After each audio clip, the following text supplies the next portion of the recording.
EWTN, el esplendor de la verdad.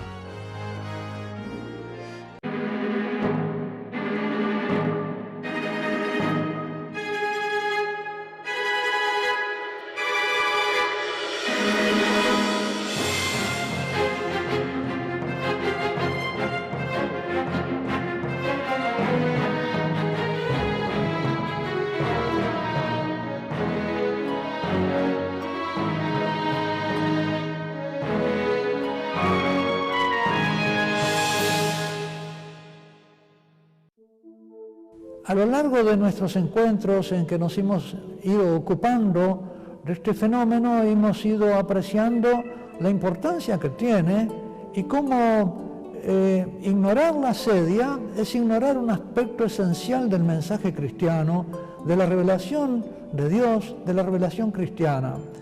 En este espacio nos vamos a ocupar, por lo tanto, de la lucha que implica la asedia para el hombre creyente, la lucha espiritual que ha comenzado con Cristo, pero sigue empeñándose con la Iglesia a lo largo de los siglos, y la victoria sobre la asedia que nuestro Señor Jesucristo nos promete y nos asegura si permanecemos fieles a Él y lo seguimos, que es la victoria del amor sobre el desamor. Porque hemos visto al comienzo de esta serie que la asedia es el pecado contra la caridad. Recordemos cómo el catecismo de la Iglesia Católica enumeraba los pecados contra la caridad diciendo que eran indiferencia, ingratitud, tibieza, asedia y odio a Dios. Y decíamos que en el fondo todos ellos se reducen a la asedia o son distintas formas de la asedia, son defectos del amor, la indiferencia ante el que nos ama, la ingratitud ante el que nos ama, la tibieza en el amor al que nos ama o el odio al que nos ama. Son todas formas de la debilidad del conocimiento del bien o de confundir el bien con un mal. Eso es la asedia. Pero estas descripciones teóricas que hemos hecho nos pueden hacer olvidar o perder de vista que estos son fenómenos personales, que lo que está en juego aquí es la lucha entre el Creador y la criatura libre que puede rebelarse contra el Creador. Y Satanás es eso, el demonio es eso, es un ángel de luz que se rebela contra Dios y dice, no serviré, que considera que Dios es y que por lo tanto trata del ser humano, al varón y a la mujer, abolir la obra de Dios. Ya en el comienzo de la Sagrada Escritura aparece esta lucha. Dios crea, en el primer acto de la creación del paraíso, crea el paraíso, al hombre, a la mujer, los destina a un destino glorioso, a gobernar todas las cosas, a entregarle al mundo como regalo de bodas. Y en el segundo acto aparece inmediatamente la serpiente oponiéndose a este plan de Dios y tratando de destruirlo, tratar de abolir el plan, pero no solo el plan, de abolir al varón como varón y a la mujer como mujer. Y logra, parece, en un tercer acto, vemos las penas de lo que ha logrado ese ataque demoníaco intentando abolir al varón y a la mujer, y por lo tanto su amor y su descendencia, y el gobierno de una humanidad amorosa de Dios sobre las criaturas, participando en el gobierno de la divina providencia. Esa lucha está entablada, en esa lucha llegamos hasta nuestros tiempos, pero ha habido un acto nuevo que es el de la encarnación del Verbo, en que el Verbo ha venido para remediar y para desarticular ese esfuerzo de abolición de las fuerzas demoníacas. Nuestro Señor Jesucristo en su última cena, cuando está por despedirse de sus discípulos rumbo a la pasión, les dice, yo no estoy solo, porque el Padre está conmigo. Estas cosas las he hablado con ustedes para que tengáis paz. En el mundo tendréis tribulación, Pero confiad, yo he vencido al mundo. Es decir, Jesús nos anuncia que tendremos tribulaciones en este mundo. No podemos ilusionarnos los cristianos. No es el discípulo mayor que su maestro, anuncia Jesús en otro de los pasajes del Evangelio. Si a mí me han perseguido, a vosotros os perseguirán. El que a vosotros desprecia, a mí me desprecia. Y el que desprecia a mí, desprecia al que me envió. Estamos en esa comunión con el Padre y con el Hijo, y por lo tanto, si por eso queréis matarme, va a decir Jesús, porque no conocéis al Padre. Y por lo tanto, la oposición a Cristo, la oposición en el martirio, es consecuencia de esta lucha que está entablada. Jesús nos anuncia la lucha, pero nos anuncia la victoria. Y es a esto a lo que quería dedicar con ustedes este tiempo, leyendo algunos textos de la Sagrada Escritura que nos iluminan sobre esto. Otro texto de la victoria, en la primera carta de Juan, en el capítulo 5, dice: porque este es el amor de Dios, que guardemos sus mandamientos, y sus mandamientos no son pesados. Claro, para los hijos no son pesados los mandamientos del Padre, porque si amamos al Padre, hacer la voluntad del Padre no es pesado. El amor hace liviano incluso lo que puede parecer para otros imposible. El amor facilita todas las cosas. Y continúa San Juan: porque todo el que ha nacido de Dios, todo hijo de Dios, vence al mundo. El Hijo de Dios vence al mundo. Cristo ha vencido al mundo y nosotros participamos en nuestra victoria, en esa victoria si vivimos como hijos. Y esta es la victoria que venció al mundo, nuestra fe. Qué profundidad la de este texto, queridos hermanos. Hay que dejar que este texto ilumine nuestra vida. Nuestra fe nos da la victoria sobre el mundo. No nos la dan acciones exteriores muchas veces. Podremos aparecer a veces como derrotados ante el mundo por mantenernos creyentes y vivir nuestra fe, como los mártires aparecieron quizá débiles o vencidos ante el mundo, pero siendo vencedores porque mantuvieron su fe hasta el final. Esta es la visión que Cristo tiene acerca de la victoria.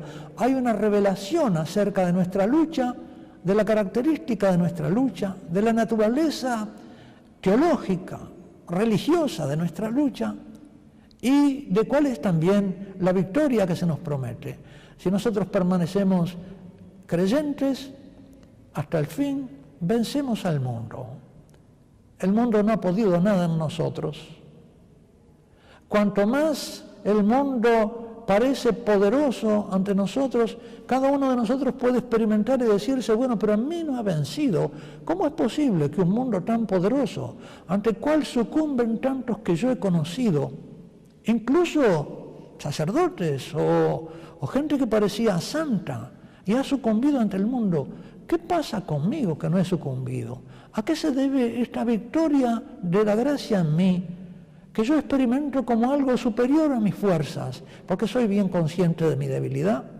Nuestra lucha, queridos hermanos, nos la explica San Pablo en la carta a los Efesios, en el capítulo 6, versículos 10 y siguientes, diciéndonos, exhortándonos a que nos fortalezcamos en el Señor, en su ejemplo, en la comunión con Él, diciendo: por lo demás, confortaos, esforzaos en el Señor y en el poder de su fuerza. Fíjese la redundancia esta, ¿no? La fuerza nos viene del Señor. Y continúa: revestidos de la armadura de Dios, como los antiguos soldados que se revestían para el combate con una armadura, para que podáis sosteneros ante las acechanzas del diablo. ¿Cómo? ¿Acechanzas del diablo? ¿Vamos a luchar con el diablo? Sí, nos dice Pablo, y nos explica: nuestra lucha no es contra carne y sangre, es decir, no es contra seres humanos. Podrán parecer, pero son servidores de una fuerza superior que los mueve. y que de pronto ellos mismos ignoran, sino que nuestra lucha es contra los principados, las potestades, los poderes de las tinieblas de este mundo y de este siglo. Es decir, los ángeles, el príncipe de este mundo, que maneja. Claro, porque el demonio en el paraíso se anotó una victoria que fue hacer que nuestros primeros padres pecaran y que todos nosotros naciéramos con el pecado original. Por lo tanto, los hombres pecadores que nacen con el pecado original, ya desde Babel, desde esa ciudad humana que se quiere levantar hasta alcanzar a Dios y usurpar el poder divino, está herida por ese pecado original. Y por lo tanto, nuestra lucha es contra esos hombres carnales que no han sido redimidos, que no conocen el amor de Dios y por lo tanto se oponen al amor de Dios, movidos por el espíritu de asedia que los hace considerarnos malos. Nuestra lucha no es contra ellos, es contra los poderes de las tinieblas. Y entonces nos exhorta San Pablo a que tomemos la armadura de Dios para que podamos oponer resistencia en el día malo y, prevenidos con todos los aprestos de un militar, sostenernos firmes en esta lucha. Manteneos firmes, ceñidos vuestros lomos con la verdad, revestidos con la coraza de la justicia, calzados los pies con la preparación pronta para el Evangelio de la paz, embrazando en todas ocasiones el escudo de la fe, con que podáis apagar todos los dardos encendidos del malvado. Tomad también el yelmo de la salvación, la espada del Espíritu, que es la palabra de Dios, orando con toda oración y súplica, en todo tiempo, en espíritu, y para ello velando con toda perseverancia y súplica. Esta es claramente aquí, Pablo nos pone que nuestro enemigo principal es el príncipe de este mundo. Es demoníaco. Tenemos una lucha, pero nosotros luchamos con el Espíritu Santo. Todas esas alegorías que hace Pablo de las corazas son las obras del Espíritu Santo. El Espíritu Santo nos fortalece. Él es el gozo del Señor, es nuestra fortaleza en este combate. Pero nuestro combate, nos dice la tradición cristiana, es contra el príncipe de este mundo en primer lugar. Pero el príncipe de este mundo organiza a los hombres que le pertenecen, a la raza de la serpiente que dice nuestro Señor Jesucristo, a los hijos de Satanás, los organiza en lo que la Escritura llama el mundo, la sociedad perversa, la Babilonia. San Agustín va a hablar de que existen en la historia dos ciudades, la ciudad de Dios y la Jerusalén. La Jerusalén es la iglesia, es la que ama a Dios y aborrece el mundo, y la Babilonia es la que ama al mundo y aborrece a Dios. Nosotros pertenecemos a la Jerusalén celestial, queremos pertenecer a ella, estamos en lucha con la Babilonia. Pero también, en último lugar, nuestro enemigo es nuestra propia carne herida por el pecado original. De modo que nosotros luchamos contra la carne, contra el mundo y contra el príncipe de este mundo. La lucha contra la carne nos la explica San Pablo, principalmente en el capítulo 7 de la carta a los Romanos, donde habla de esa lucha que experimenta el hombre en sí mismo, porque sé que no habita en mí el bien, quiero decir en mi carne. La carne para San Pablo es precisamente el hombre herido por el pecado original y todavía no sanado por la gracia. No habita en mi carne cosa buena, porque el querer el bien lo tengo a mano, pero el poner por obra lo bueno, no. Sé lo que, conozco los valores, pero me falta la virtud para ponerla en práctica. Porque no es el bien que quiero lo que hago, antes el mal que no quiero es lo que obro. Quiero hacer el bien y obro el mal. Y sé que obro el mal y no me puedo corregir. Los adictos, si podrán comprender esta ley que tienen en su corazón, quisieran dejar la adicción y no logran salir de ella porque se le ha convertido como en una cárcel. Eso es la prisión de la carne. De eso nos tiene que librar el Señor también. del desorden de nuestras pasiones que nos quita la libertad y nos hace adictos al mal, a un mal que reconocemos, pero del que no podemos zafar. Esa es la lucha contra la carne. También sobre eso el Señor nos asegura la victoria. Dice San Pablo al final del capítulo 8, precisamente, después de hablar de la vida en el Espíritu, de la libertad de los hijos de Dios, diciendo, animando a los cristianos esta lucha, ¿qué diremos pues a estas cosas? Si Dios está por nosotros, ¿quién estará contra nosotros? Aquel que a su propio Hijo no lo perdonó, sino que por nosotros lo entregó. ¿Cómo no juntamente con Él nos dará la gracia en todas las cosas? Un mensaje hermoso para los que están sufriendo la adicción. No deben bajar los brazos, deben acercarse al Cristo victorioso para que los haga participar en su victoria. ¿Quién presentará acusación contra los elegidos de Dios? Dios es quien justifica. ¿Quién será el que condene? Cristo Jesús, el que murió, o más bien el que resucitó, es quien asimismo está a la diestra de Dios e intercede por nosotros. ¿Quién nos apartará de este amor de Cristo? El espíritu de la asedia, que es lo que nos quiere apartar de Cristo, la tribulación de las persecuciones, la angustia, el hambre, desnudez, el peligro, la espada, las carencias humanas. Según está escrito, por tu causa somos matados todo el día. En todas estas cosas, dice Pablo, y esta es la frase que culmina todo esto, soberanamente vencemos por obra de aquel que nos amó. Aquí está de nuevo la victoria, después de hacer la enumeración de las cosas que pueden erosionar nuestro amor a Dios y frenarnos en el camino, corriendo hacia el amor de Dios, que nos alcanzó primero. En todas estas cosas el cristiano supervence. Dice, en griego usa una expresión muy fuerte, hipernicomen, supervencemos por aquel que nos amó. Acá tenemos entonces la victoria sobre la carne, la victoria sobre el mundo, la victoria sobre Satanás. Otro texto que quiero comentar con ustedes es el texto de la carta a los Gálatas, capítulo 5, que nos explica muy bien la causa de la asedia y el modo o la naturaleza de esta lucha que se entabla en nosotros, que tenemos entablada también a nivel de nuestra carne, pero que podemos ver después entablada en el mundo y teledirigida por el príncipe de este mundo. En el capítulo 5 de la carta a los Gálatas nos dice San Pablo, vosotros fuisteis llamados a la libertad, hermanos, solo que no toméis esa libertad, la libertad de ser hijos para hacer la voluntad del Padre, como pretexto para soltar las riendas a la carne, es decir, a las pasiones, sino que por la caridad, por el amor al Padre, hacerlos servidores los unos de los otros, servirnos como hermanos en el camino al Padre. Porque la ley entera condensa su plenitud en una sola palabra, en aquella que dice, amarás a tu prójimo como a ti mismo.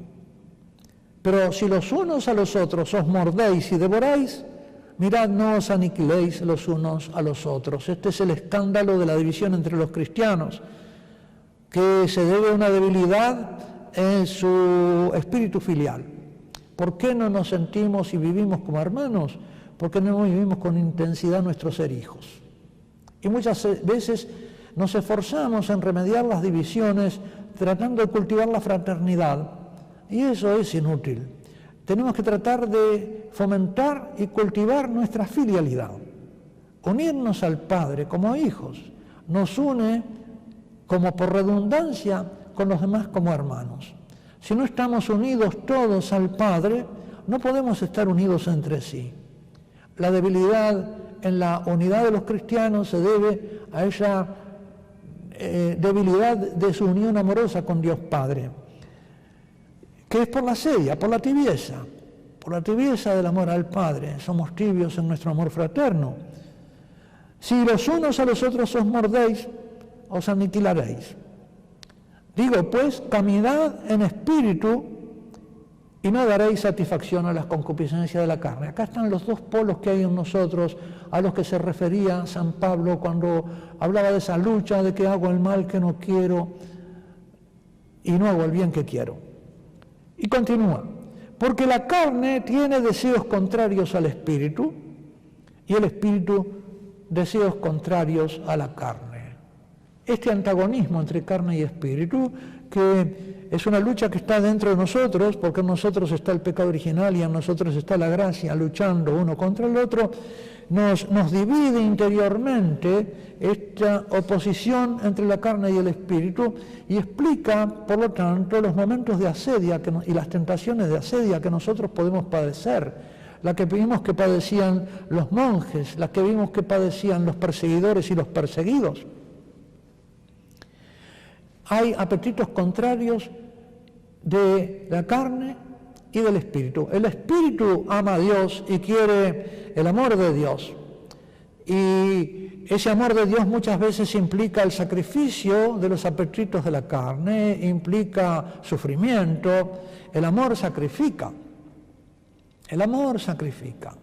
Esta oposición de los deseos de la carne, opuestos a los deseos del espíritu, y los deseos del espíritu opuestos a los deseos de la carne, son los que explican la posibilidad de que el demonio intervenga en nosotros, oponiendo precisamente nuestros buenos deseos espirituales, oponiéndoles la rebeldía de nuestra carne, la rebelión de la carne, como vimos que sucedía en la asedia en los monasterios. Veamos un poco, para terminar este espacio, lo que nos dice Pablo acerca de las obras de la carne y los frutos del Espíritu. Fíjese que va a oponer obras de carne, porque son obras nuestras, y frutos del Espíritu, porque son lo que la gracia produce en nosotros como un fruto espiritual. Fructifica en nosotros la vida divina. No son obras nuestras, son obras que recibimos, son nuestras, pero las recibimos del Padre. Dice Pablo, si os dejáis llevar por el Espíritu, no estáis bajo la presión de la ley. Porque son patentes las obras de la carne: fornicación, impureza, libertinaje, idolatría, hechicería, enemistades, contiendas, discusiones, riñas, divisiones, emulaciones, envidias, furores, ira, provocaciones, maltrato, banderías, partidos, sectas, separaciones de personas, envidias, homicidios, de hecho, de palabra, se puede matar, borracheras, adicciones, ¿no?, comilonas y cosas semejantes a estas, sobre las cuales os prevengo, como yo os previne, que los que tales obras hacen no entrarán en el reino de Dios, es decir, no serán hijos. Los que hacen estas cosas no viven como hijos. El reino de Dios es la condición filial misma, es ser hijo. El que no obra estas cosas no es hijo. Pero los frutos del Espíritu son caridad, gozo, paz, longanimidad, paciencia, benignidad, bondad, fe, mansedumbre, continencia. Frente a tales cosas no tiene objeto la ley. Y en todas estas cosas vencemos por aquel que nos amó. Hasta el próximo espacio en que nos despediremos de esta serie dedicada al demonio de la serie.